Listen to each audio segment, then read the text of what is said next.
Right. So in tonight's webinar and Zoom call, we have a special guest, Duncan Knight, who has got a lot of experience in commercial property, asset management, and more recently has been doing his own investments.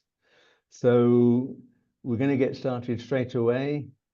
And I'm going to mainly hand over to Duncan and ask a few questions.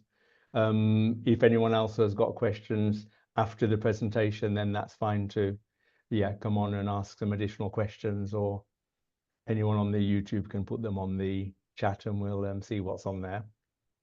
So welcome, Duncan. Thanks for having me on.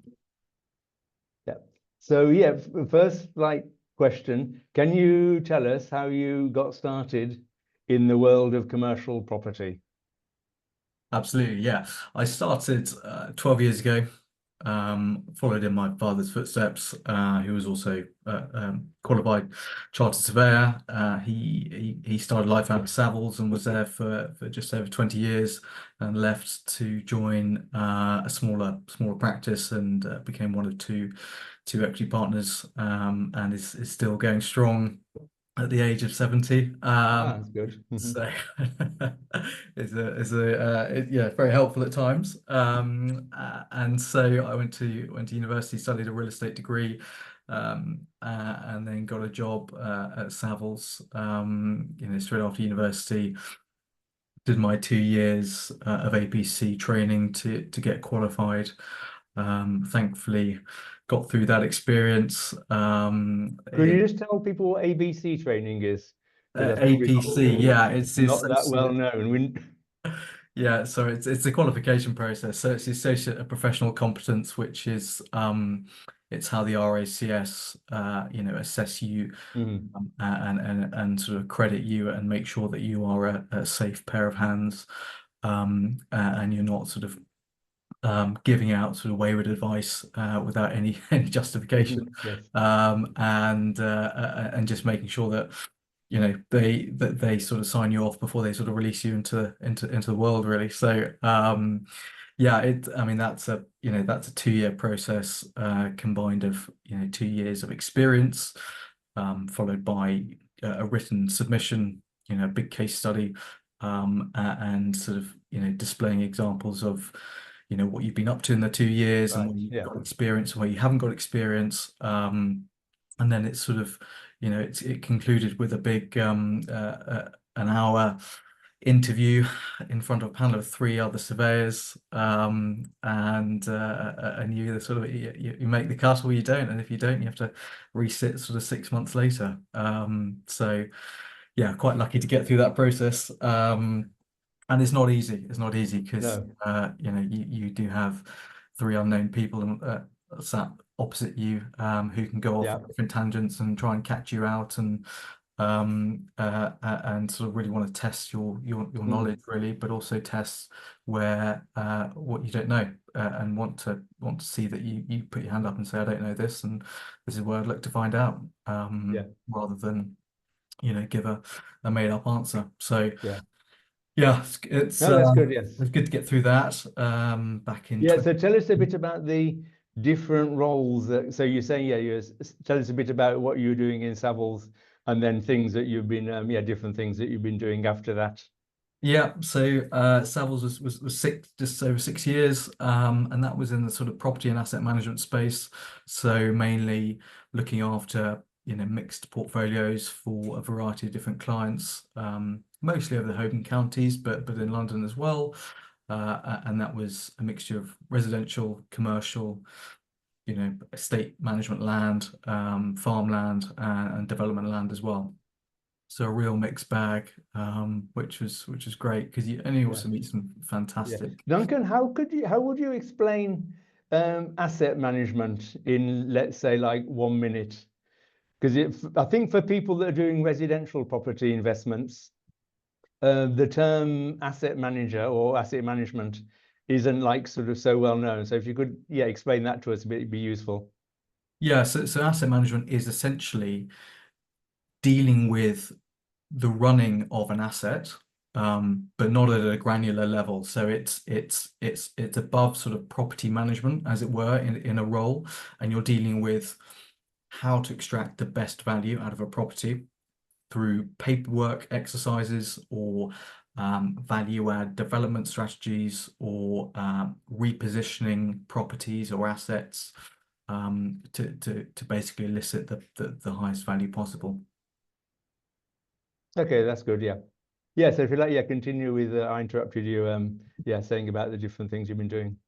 So after Savills, I moved into London and basically focused my time working at a real estate finance company based in Canary Wharf, which dealt with insolvencies, administrations, particularly on the commercial property side. So we were dealing with distressed assets, stepping in on behalf of banks as receivers, but also asset managers, and working out how best to dispose of the asset and extract as much value as possible to repay the lender.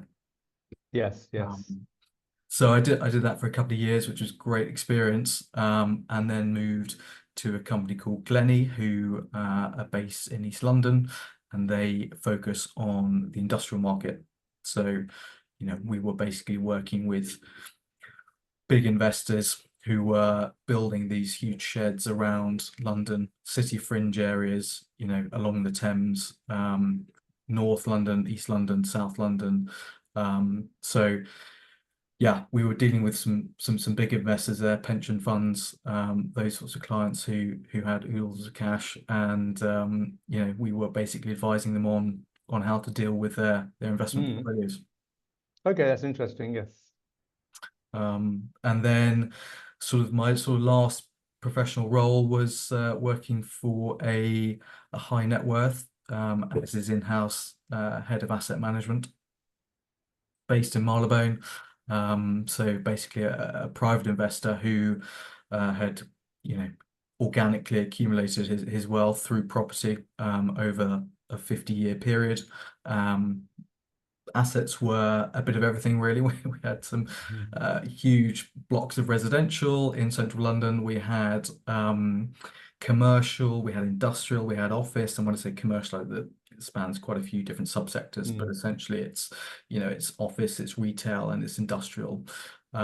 We did some life sciences. We worked on some development plans. We did a bit of everything, which was great. And again, we were basically monitoring property managers. We had an outsourced team of property managers who were dealing with the day-to-day hands-on running of these properties, and then we would ensure that they were doing what they should be doing. Yes. And then we were also looking at a bigger picture to work out, what we should be doing with certain assets and whether they were, right time to sell. Should we be buying more? Should we be repositioning certain assets, Yes. depending on what the market was doing, really. So that means you're following closely what's happening in the market. Very much so, yeah. Yes. Speaking to Yes. agents, every day about what they're seeing, what they're hearing, Yeah. what the inquiries, etc. Yeah. I know you mentioned to me sometimes things like the Savills reports on commercial property. Is that the best reference for what's happening in the market, or are there like better or other references to understand sort of what's going on? Yeah, there's a couple of places. Talking to agents is quite key. So building up a rapport with agents is a great start because that gives you an idea of what's happening live. From a sort of macro perspective, Savills, Knight Frank, JLL, they'll be providing their quarterly or sometimes monthly reports on the market, and they will pinpoint around the UK, certain areas, whether it's sort of prime residential or whether it's prime office space in London or industrial up in Newcastle, whatever, whatever. You can probably find it on their website, on their research tabs. But yeah, Yes. so that's a good place to start. Okay, that's great. Yeah, I've got a list of questions here actually. Makes it easier. What is your most memorable experience from the years that you've been doing all these things in commercial property and asset management? Good question. one of the things that sort of struck me the most, which was when I was at Savills, I was looking after a mixed portfolio for a very, very wealthy British businessman. And the sort of the usual setup is that you manage their portfolio, you have limited interaction with them because they're busy off being a business owner, Yeah. elsewhere in the world, and you only sort of turn to them for key decisions. But once a year, they would come and inspect the property themselves, the assets. And so we met this British businessman. I won't say his name, but Googled him. I'd done a lot of research. I feel, I was at the age of 22. I was quite sort of nervous meeting him, and I met him, and he was just the loveliest guy you'd ever meet. Yeah. Extremely wealthy, very clever, very down to earth, very humble. And what I particularly liked about him was that he took care with his tenants. So every year he would go around and he would meet all of his tenants, shake their hand, say hello, pass the time with them, and take a real interest in what they're doing. Yes. And from a Yes. tenant's perspective, they loved that because they had a direct sort of contact with their landlord. That's really good. Yeah. And that the message I took away from that was that this business is really a sort of a people business. It's very Yes. much you get that best out of people by working with them. Yes. And it was just impressive to see. Yeah, no, that's really good. That's interesting. Because you do hear of these sort of property tycoons who are, just rinsing assets and trying to make as much money as possible, and don't have a care in the world for small businesses, really. Right. Okay, that's good. Yep. Tell us a bit about, I know that you started your own commercial property investments, and you're going to be looking at one in a bit more detail. You're going to be presenting that to give us an idea of what's possible in commercial property. But yeah, how did you get started yourself in put you into the onto the other side sort of thing? Yeah, of course. So I started out in residential. I bought my first sort of buy-to-let probably about 8 years ago. Held that for 4 years in my sort of hometown, Colchester in Essex, and that served me quite well. That was it made me a bit of money. I didn't make a lot of money sort of month on month, but the capital value sort of appreciated over that sort of 4-year period quite nicely. And so that was quite a good experience. I then pivoted and wanted to basically I sold that and wanted to recycle the cash into commercial property. And I started my journey in 2022 when I I drove up to look at 2 properties in the northeast, and one of them I'm about to talk about, Yes. and the second one we're hopefully a week or 2 away from purchasing, but it's been nearly a 3-year process, that one. So it's been a long time coming. But Gosh, 3 years to purchase the property. 3 years. Well, yeah, we were unsuccessful initially, and this is quite Yeah. interesting. We put a bid in, unsuccessful. I got outbid by someone else. Didn't think anything of it, and then about 4 months later, the agent rang me up and said, That's really, the chap who outbid you didn't perform, and are you still interested? And I said yes, but we may have to revisit the purchase price. That's quite good. Yeah, that sort of kept the property occupied for 2 years. Whilst Exactly. we were getting ready to go and put a better offer in, well, a lower offer in, and I get it. That's really good. Yes. Exactly. So it sort of worked out in my favour, and yeah, fingers crossed we'll complete in the next couple of weeks. That's good. Yeah.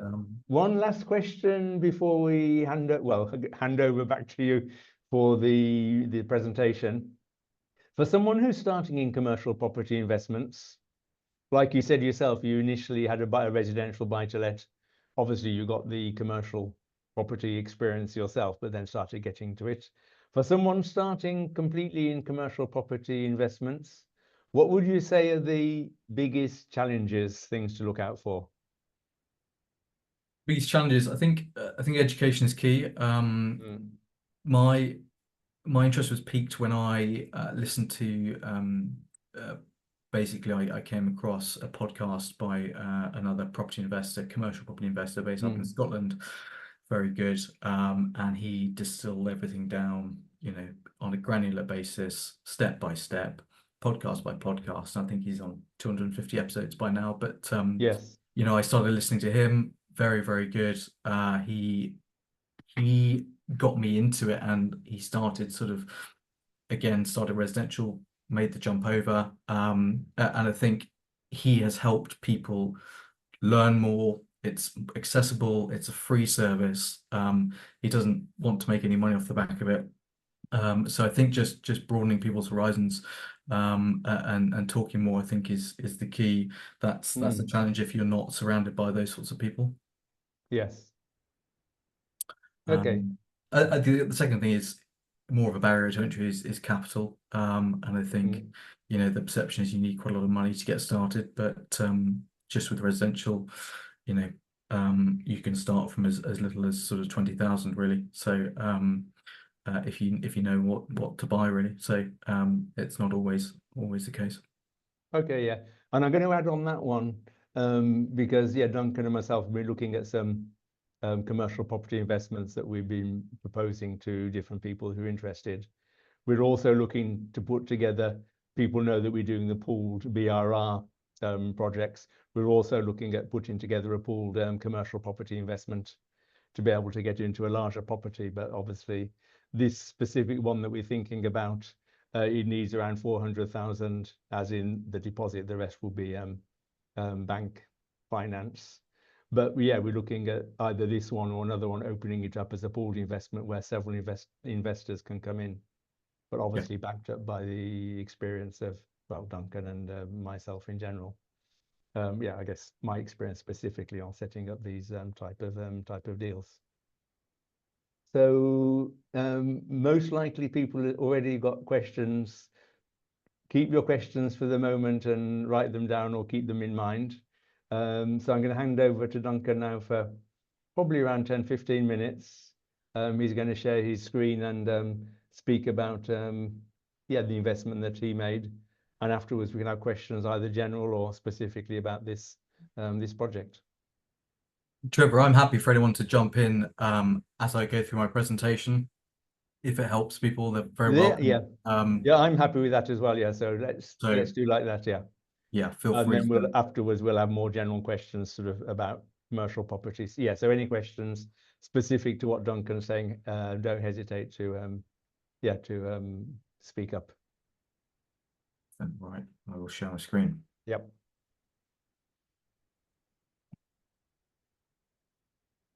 Okay, can you see that okay? Yeah, I can see it fine. Great. So thank you very much, Trevor. This is just a quick presentation on a property purchase we made in May last year. So since May last year, I set up two companies. One is our sort of real estate investment arm, which is LaRock Real Estate, and the other is LaRock Consultancy, which is sort of the operator management sort of side. And that company basically will operate properties that we buy or buy with other people, but also provide consultancy services to other clients, external clients.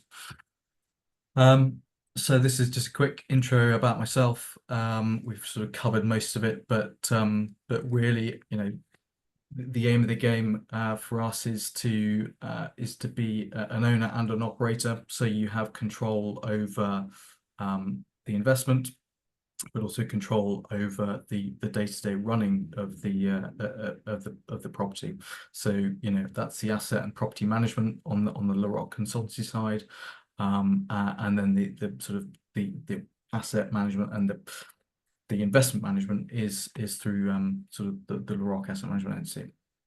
That way, the two ideally would feed hand in hand, work hand in glove, and you can work together to extract the best possible value in terms of rental income, but also in terms of capital value as well. So everyone is sort of working, to the same end goal essentially. Mind if I add one little thing on that as well, which is sure, because in residential, often we do the same thing, or I do the same thing. It also limits the risks. So everything that is related to the ownership of a company, of a property, we keep in one company, and then things related to the management in a separate company. So if something, obviously we're taking a lot of precautions, but if something were to go wrong in the management company, that doesn't affect the ownership of the property. So that is a really good way in general of setting things up, not put all the management and operations inside a property owning company. Yeah, yeah, it's mitigating the any sort of any liability. Okay, so this is the property that we bought in May 2024. It's Britannia House in Middlesbrough, and it's quite a big building. It's based in the Riverside Industrial Park, so it's on a sort of established industrial park, about a mile outside the city centre of Middlesbrough, in the north east of the UK. And the whole building is actually two buildings sort of lumped together, as you may see here. And it's essentially, it's a multi-let building, Class E, which we'll come on to a little bit later, but that includes sort of light retail, office, and storage as well. So there's a sort of multitude of uses in here. You can see in the photograph that on the right here, this is a sort of meeting room, so it gives you a bit of an idea of what the condition is like inside when we bought it. This business here is a sort of mortgage broker company, and they actually occupy 2 office suites. At the bottom here, we have a sort of a textiles and a sort of their sort of carpentry company. So they have a bit of a showroom. And then in the corner here, we have sort of a retail sort of therapist who has her own sort of studio and brings in sort of clients by appointments, essentially. So we have a real range of uses here. And I'll come on to it in a second, but we also have a few tenants who we had to say goodbye to, who gave us a few headaches when we bought the property. So we had the good, bad, and the ugly, really. But I thought it's worth highlighting just to show that they're not always sort of pristine, gold-plated properties. You do have to deal with some sort of property management headaches. And here are just a couple of examples of how previous tenants have left their units, leaving us as owners with a bit of a headache to deal with. They even thought it was a good idea to store some or sort of dump some rubbish in the communal toilets, as you can see on the far right. So yeah, it's not all glamorous, I'm afraid, but anyway, it gives you a bit of a problem. But these are all great reasons to negotiate hard on the purchase price. So anyway, it looks a lot better now, as you'll see in a second. So just coming on to sort of the headline details, it's we bought the long leasehold interest, which I think is you can buy that in residential, can't you, Trevor? That's right, yes. So it's 125 years initially, with 90 years remaining. The freeholder is the local council, Middlesbrough Council, and the ground rent is a peppercorn. So the person I bought it off essentially paid a big capital sum for the grant of this long lease, with no ground rent, essentially. So that's the general setup. What we've bought is 4 office blocks, all joined. So it's one very big building split into 4. We have, in each office block, we have 6 office suites. So 2 on the ground, 2 on the first, and 2 on the second floor. And in total, we've got about 18,000 square feet. So it's quite a big building. We have 24 office suites, as I say, which is quite a large number to deal with, but it keeps me quite busy, which is good. And we bought it sort of part income producing, part vacant. So as you'll see there, we had 15 office suites were occupied, leaving 9 to fill and deal with. They were in various conditions, as we'll come on to shortly. But I've just put some figures in here, and there's some more figures later, which you'll see. But just kind of gives you an idea of what we bought. The guide price and the sale price advertised was 900,000 by an agent who was slightly ambitious, probably thinking about it. But it just All agents are ambitious, aren't they? they try to be, yeah. Yeah. But this chap wasn't local. I think he just slapped a sort of an 8.5% yield on the income from memory, and just thought that'll do. But actually, the market is a bit different. And when you come to do your due diligence, you kind of find out what things are really worth, what they're trading for. Some of that's in the public domain, some of it isn't. So you have to dig quite deep to find it. Anyway, we ended up buying it for 650,000, so quite a sizable discount from the asking price. And the bank actually valued it at 690 on a sort of vacant possession basis. So I'm sure we'll touch on that in a bit, Trevor. But that was that was Actually, maybe we can touch on it unless you're talking about it later. no. So this was the valuation on vacant possession. So it wasn't based on the current income and a commercial yield. Was that based on a price per square foot, Yes. based on similar comparables in reality then? Yes, correct. Yeah. Yeah. I did have another look through the valuation report this afternoon just for refresh my memory, but they do reference both. So they do a section on investment yields, and then they do a section on square footage, comparables, and they basically arrive at a figure based on the square footage, but on vacant possession. So they wouldn't lend, this particular lender wouldn't lend on an investment yield on the rent, essentially. Right, yes. Just ignore the Would rent. you remember offhand in that report, what the valuation was based on an investment yield, even though obviously the bank wouldn't be taking that into account? Did it end up being the same or lower or higher? It was slightly lower. So they were focusing on about 11% as an investment yield. Right. And had a bit of evidence to back that up. They sort of lumped, £3 million properties in as a comparable, which to my mind isn't directly comparable, but anyway, that's valuers. Sorry, it's Vatsal here. Hi, Duncan. Sorry to Right. interrupt. Just on the terminology, the investment yield, is that and Trevor, you might feel free to chip in as well. Is that what I might refer to as the commercial yield? Is that the same thing or something different? No, it's the same thing. It's a Same yield thing. Okay. on the gross rent, essentially. Yeah, got it. Okay, great. Thank you. No worries. And you have a gross and then you have a net initial yield as well. So they make a deduction on what your net return would be, but it is hypothetical to a certain extent. So this property had a day one income of £65,000, and we essentially bought it on a 10% yield. You can see there. But we also had some rent guarantees in place, and this is a slight quirk that we managed to negotiate with essentially 12 months rent and service charge guarantee on the vacant units.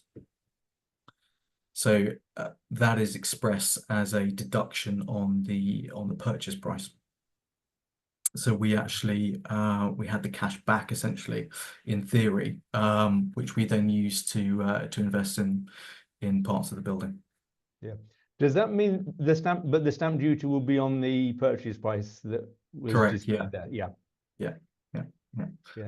And just out of interest, do you get, if you'd rented out during the period those vacant units, would you have having to give back that rent guarantee, or is it just agreed once and whatever you do afterwards is like that's how it is? Yep, it's a straightforward deduction upon completion, and then it's up to you. You kind of incentivized to let it out as quickly as possible.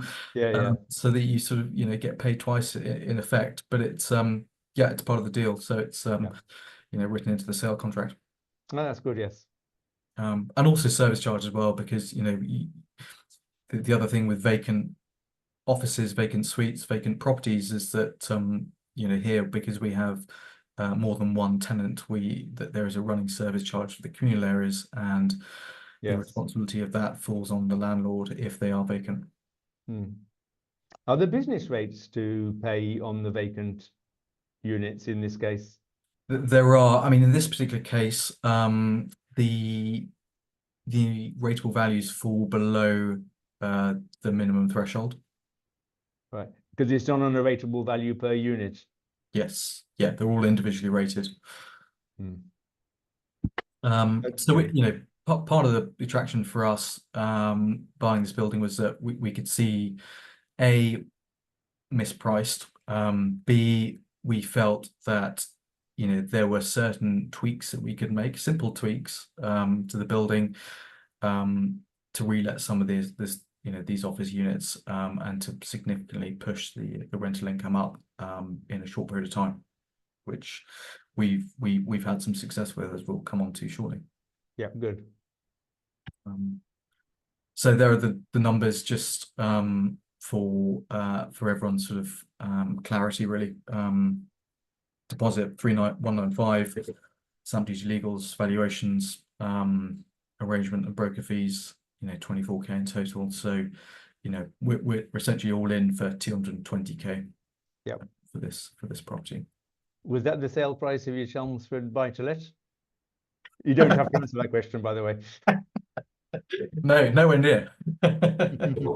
Yeah. No, we had to do a bit of a whip round to friends and Yeah. but no, we made it work. So yeah, but it does give an example. If you got some underperforming residential properties, then sometimes like bite the bullet and sell them, and invest in something that's giving a much higher yield.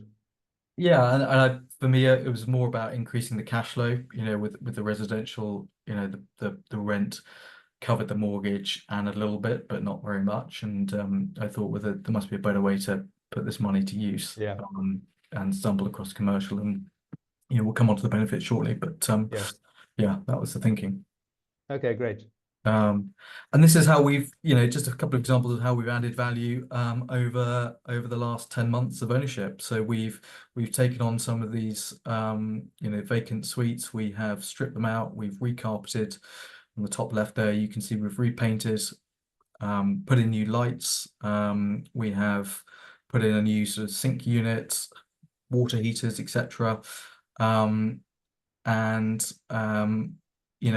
That unit that hung around for a couple of months, and then someone snapped it up very quickly who wanted to move in and get going. The other thing advantage about us being both owner and operators, that we can deal with lease agreements very, very quickly. I basically have a draft drafted up by a solicitor, which is then a boilerplate for all new leases. And I will complete everything, within a couple of hours, all the documents, and serve them to the incoming tenant, and get them moved in within 24 hours, which is not always the case with other properties and other landlords and other managers. Yeah, that's good. And the other example here is you can just see on the communal sort of stairwells and the toilets, we've completely gutted them. A complete refresh, redecoration, new carpets, new toilets, new lino, new sinks, new vanity units, etc., which it's polar opposite to how we found it sort of 10 months ago. So we have reinvested some of the cash from the rent guarantees into this, and the tenants. It's just made everything a lot easier in terms of getting people in. They have very little to quibble with, and it's just put us ahead of our local competitors. That's good. So I thought I'd just give everyone a bit of a snapshot of sort of the current state of play. We have 19 tenants at the moment, hopefully 20. I was talking to another chap who viewed today, who is just having a think about taking on another vacant unit. The other thing that we inherited through a couple of people who have done runners was that we had very little in the way of recourse. So we didn't have any. The previous owners didn't have any rent deposits, and they didn't have any personal guarantees in some of their documentation. So every new letting we do, we take a minimum 3-month rent deposit, and we do include rent, personal guarantees That's good. if we have any reservations. Sorry, Trevor, were you going to say something? No, I was just saying that's good, actually. So it just sort of strengthens our position, and if things do get bad, then you have a decent deposit in your arsenal. Rent income is we've managed to nudge it up quite nicely up to 80,000 pounds. We've only owned the building for 10 months now, and that's been accomplished through a sort of steady process of dealing with outstanding rent reviews through the existing lease documentation. We let some of this vacant space, which we have refurbished, and generally made the building more attractive. One thing is worth sort of noting is that when we first bought it, I went up there within 3 weeks of buying it and went around and met all the tenants, and they said, this is the first person we've seen in 5 years coming to look at the building. So it just goes to show that by spending a bit of time with some of these people, just saying hello, going up there on a quarterly basis, showing your face, listening to what tenants need and how you can easily help them, it just goes a long way. So it's that personal touch. And we've actually we realized when we were buying this building, it actually included some additional car parking space, which looking at it on the ground, it was occupied by the neighbouring industrial owner, who had quite cheekily sort of enlarged his space into this area. So without consent, without the previous owners knowing anything about it, and I sort of thought, hang on a minute, this could be an additional income stream for us. So I knocked on the door, had a chat with him. He agreed to rent it for sort of 9 months whilst he was selling some of his stock, and we've put it back on the market. But that was bringing in about £6,000 a year. We've secured it, put brand new vehicular gates on there, security fencing, and we just put it on the market about 2 weeks ago. And we hope to expect to find a new tenant to occupy that space. It's just sort of vacant, hard standing essentially. So for any sort of light industrial occupier coming along, it's on the market at 12,000 a year, but we'd hope to achieve about 10. We've already had some interest at 7. So that's an additional income stream which we didn't really we didn't realize we were going to have. So that sort of worked out in our favor as well. So here's just a bit of a investment snapshot of the statistics on sort of when we bought it last year, where we are today, and where we're looking to get to.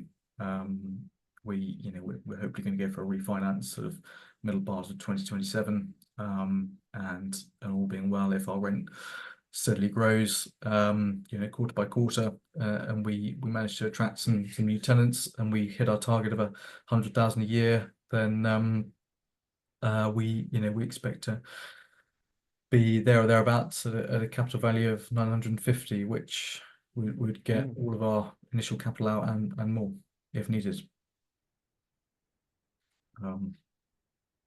So that kind of gives you a bit of an overview of this deal, really, and it's it's a good example. Not everything goes your way, but we're moving in the right direction.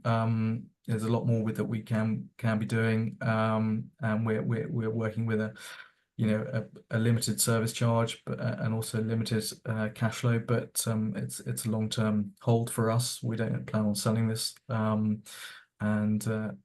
we're turning things around. So we saw the potential and the opportunity for this building, and fingers crossed it continues to serve us well. Anyway, okay, that's great. That's the end. There are my contact details if anyone wants to get in touch, but yeah, happy to answer any questions. Yeah, you want to just go back on the screen to the previous page and leave that one, because those are really good figures. Yeah, sure.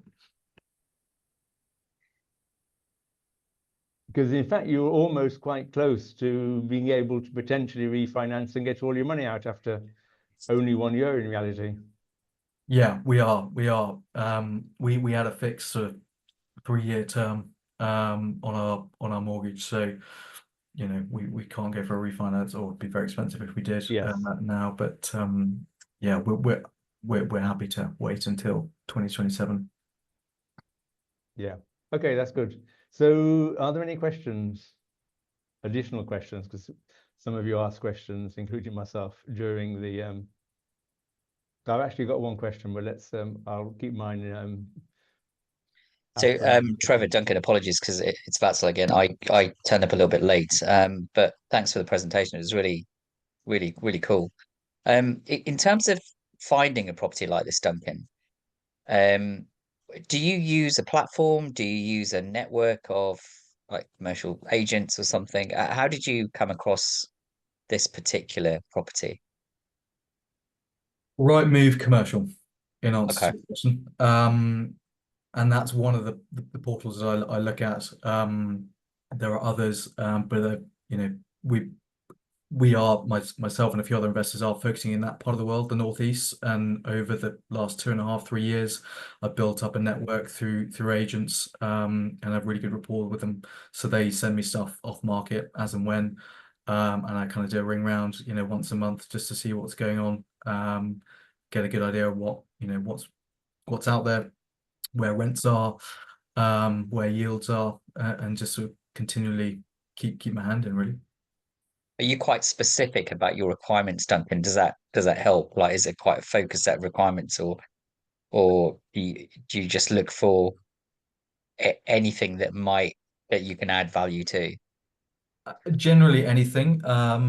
It depends who I'm looking for. I mean, Uh, work with, you know, Trevor and I work with 1 or 2 people who have specific requirements and specific, you know, amounts of money, and we then sort of reverse engineer to think, right, well, with that cash, you know, what does that get us?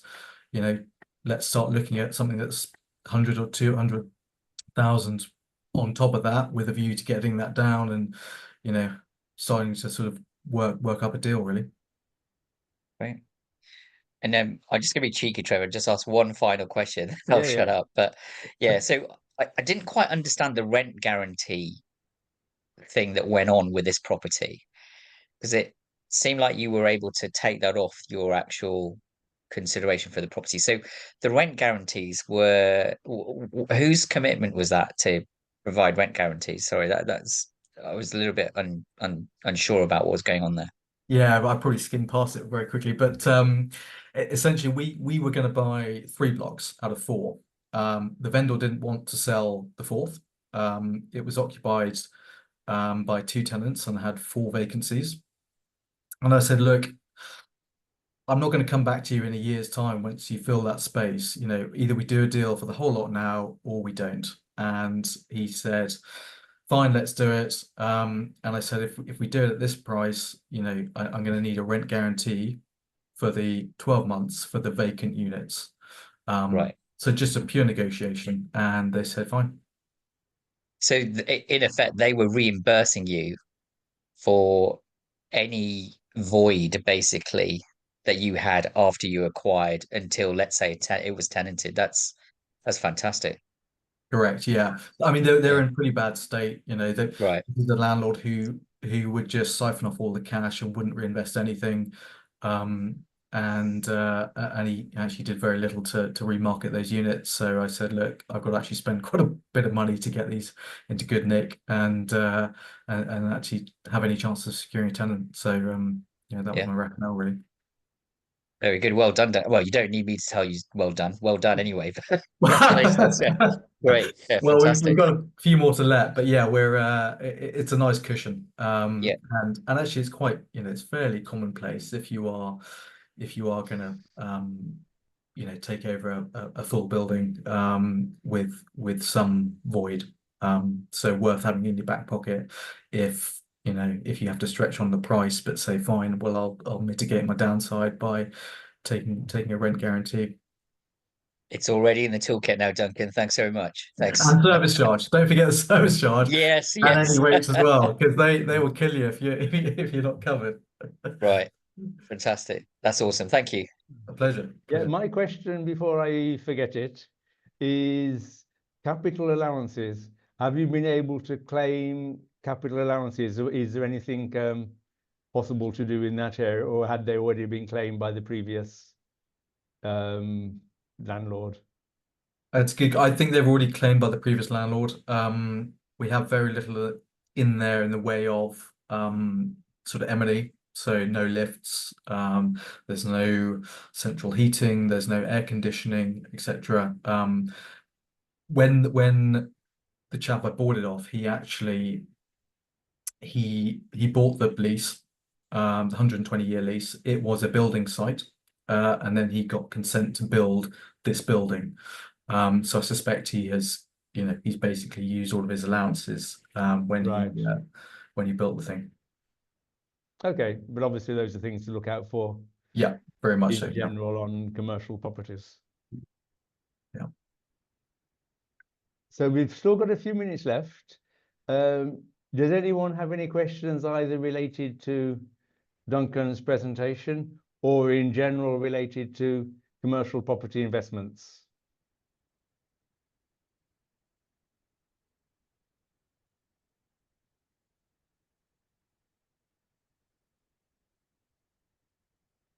So I think we've covered a lot of things. So thank you again, Duncan, for joining us tonight. Pleasure. Thanks for having me on, Trevor. Yeah. And everyone have a good evening. Thanks both. Thank you. Okay. Bye. Thanks. Thanks, Yeah, guys. bye, Cheers. everyone. Take care. Thank you, Trevor. Thank you, Duncan. Thank you. Thanks, guys.